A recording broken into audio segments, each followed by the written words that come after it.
Hello everyone, myself Reema Rawal, Assistant Professor at LG Institute of Engineering and Technology in the Department of Electronics and Communication. I'm taking the subject Data Communication and Networking, and today's unit is unit number 2, Physical Layer, and in that unit topic is the Public Switch Telephone Network.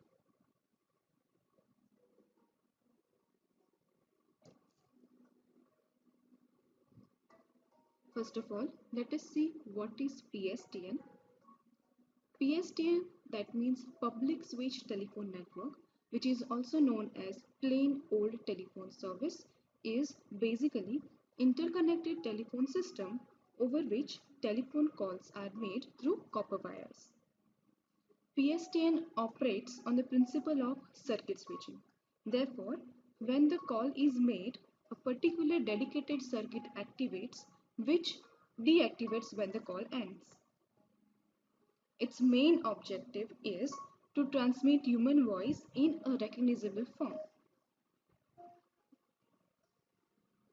The present PSTN comprises of copper telephone lines, fiber optic cables, communication satellites, microwave transmission links, and undersea telephone lines. It is also linked to the cellular networks. And the operation of PSTN networks follows the ITU-T standards, that means International Telecommunication Union standards. Now let us consider the evolution of PSTN. The history of the public switch telephone network, that is PSTN, is the history of American Bell and AT&T company. In 1875, Sir Alexander Bell formed the American Bell Telephone Company. A year later, that is in 1876, Alexander Bell patented the first improvement in telegraphy and made the first ever voice transmission over wire. Then Bell Telephone Company, which opened its first switching office in New Haven in Connecticut in 1878. When two computers owned by the same company or organization and located close to each other need to communicate, it is often easiest just to run a cable between them. Lens work that way. However, when the distances are large or there are many computers or cables that have to pass through a public road or other public right of way, the costs of running private cables are usually prohibitive. These facilities, especially the PSTN, were usually designed many years ago with a completely different goal in mind, that are transmitting the human voice in a more or less recognizable form, and their suitability for use in computer-computer communication is often marginal at best. But the situation is rapidly changing with the introduction of fiber optics and digital technology. We will see that later on. After the main telephone lines using copper wires, where the exchange was according to telephone operators, then the invention was made using the electromechanical exchanges from Strowger switches or crossbar switches. After that, nowadays the present telephone networks uses the digital switches as shown over here. The present PSTN computers comprises of copper telephone lines, fiber optic cables, communication satellites, microwave transmission links, and undersea telephone lines.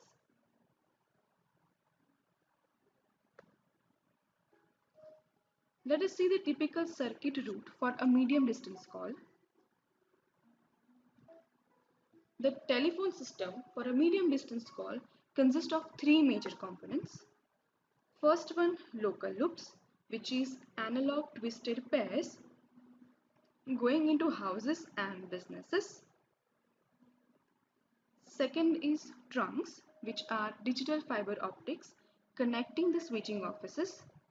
And the third one is switching offices, where calls are moved from one trunk to another. If a subscriber attached to a given end office calls another subscriber attached to the same end office, the switching mechanism within the office sets up a direct electrical connection between the two local loops. This connection remains intact for the duration of the call. If the call telephone is attached to another end office, a different procedure has to be used. Each end office has a number of outgoing lines to one or more nearby switching centers, called toll offices. These lines are called toll connecting trunks. If both the callers and callees end offices happen to have a toll connecting trunk to the same toll office, the connection may be established within the toll office, and a telephone network consisting only of the telephones, end offices and toll offices are as shown over here. If the caller and callee do not have a toll office in common, the path will have to establish somewhere higher up in the hierarchy. Primary, sectional and regional offices form a network by which the toll offices are connected. The toll, primary, sectional and regional exchanges communicate with each other via high bandwidth intertoll trunks, and the number of different kinds of switching centers and their topologies varies from country to country depending on the country's telephone density. Now let us consider the local loops. In local loops there are main three devices: modems, ADSL and wireless local loops. We will see each of these in detail. First one is modems. Now what is modem? So a modem, which stands for modulator demodulator, is a hardware device that converts data into a suitable format so that it can be transmitted from one computer to another, which is historically along telephone wires. A modem modulates one or more carrier signals to encode digital data for transmission, and it demodulates the signal to decode the transmitted information.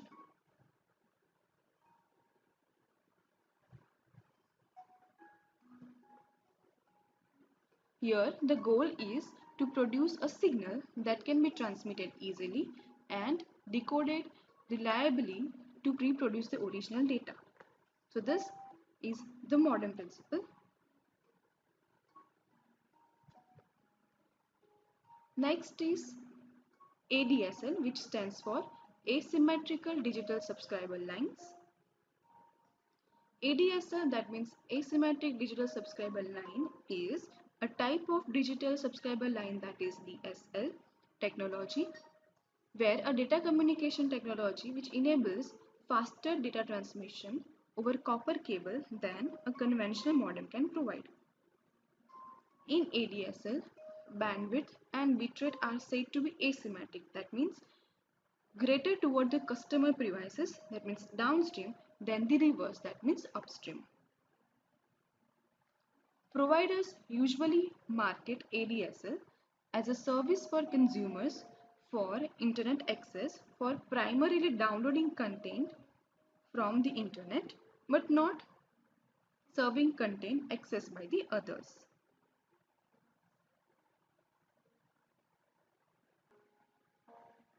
Now let us see the typical ADSL equipment configuration. This is a typical ADSL arrangement. In this scheme, a telephone company technician must install a NID, that is Network Interface Device, on the customer premises, which is also called as NIC, that is Network Interface Card. This small plastic box marks the end of the telephone company's property and the start of the customer's property. Close to NID, there is a splitter, an analog filter that separates the 0 to 4000 Hz band used by the POTS, that is plain old telephone system, from the data. The POTS signal is routed to the existing telephone or fax machine, and the data signal is routed to ADSL modem. The ADSL modem is actually a digital signal processor that has been set up to act as a 250 QAM, that is quadrature amplitude modulator operating in a parallel at different frequencies. Since most current ADSL modems are external, the computer must be connected to a high speed. Usually, this is done by putting an Ethernet card in the computer and operating a very short 2-node Ethernet containing only the computer and ADSL modem.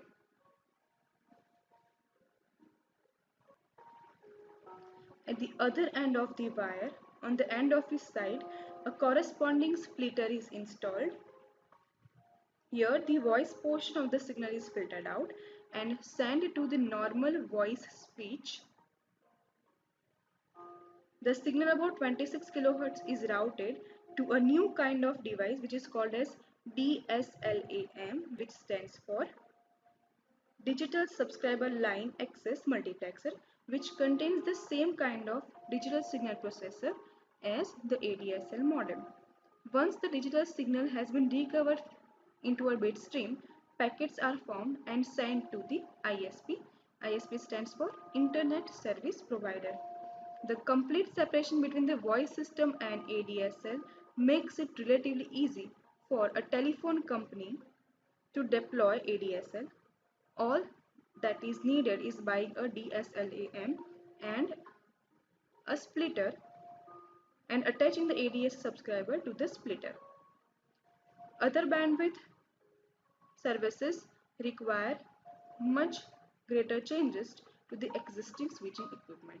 So this is the typical ADSL equipment configuration. Now let us see wireless local loops. Wireless local loops uses wireless links rather than copper wires to connect the subscribers to the local central office. Let us see the wireless local loop architecture. It has first part PSTN. It is a public switch telephone network which is a circuit switch network. It is a collection of world's interconnected circuit switch telephone networks. Then the next is switch function. Switch function switches the PSTN among various WANUs. Next one is WANUs, which means Wireless Access Network Unit. It is present at the local exchange office. All WASUs are connected to it. Its function includes authentication, operation and maintenance, also routing, transreceiving voice and data.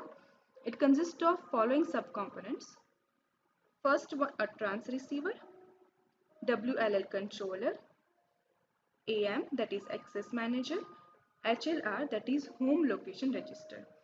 HLR stores the details of all local WASUs, whereas WLL controller controls the wireless local loop components with WASUs, and authentication manager is responsible for authentications. Next one is WASU, that is wireless access subscriber units. It is present at the house of subscriber. It connects the subscriber to WANU and the power supply.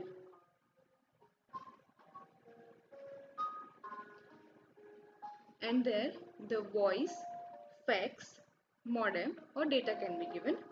So this is the WLL architecture, that is wireless local loop.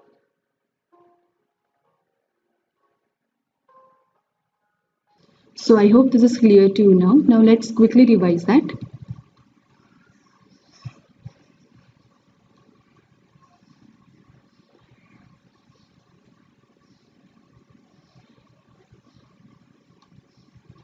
We have seen the PSTN, that is stands for Public Switch Telephone Network. Then we have seen its standards, then evolution of PSTN.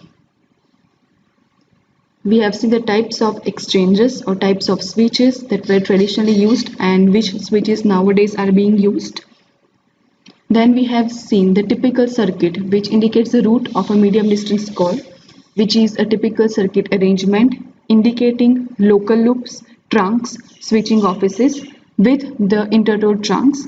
toll connecting trunks and local loops, at up to which distances they are required. We have seen each of every them in detail. Then we have seen the modems, which stands for modulator and demodulator. Then we have seen the ADSL, that is asymmetrical digital subscriber line. And we have seen its architecture or equipment configuration, in which there are two parts. First one is telephone company end office and the second one is customer premises. At both end we need to have a splitter, and at the customer premises telephone company must install NID, which is called as network interface devices. Right, we have seen the role of splitter and the role of NID, and we have seen the each and every detail for that. Then the next one is wireless local loops.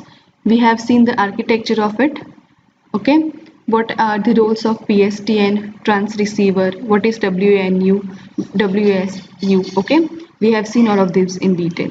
Okay, these are the references. First one is your GTU syllabus, next is your textbook, and the another are the websites which can be helpful to you. You can refer this website as well. Thank you for listening.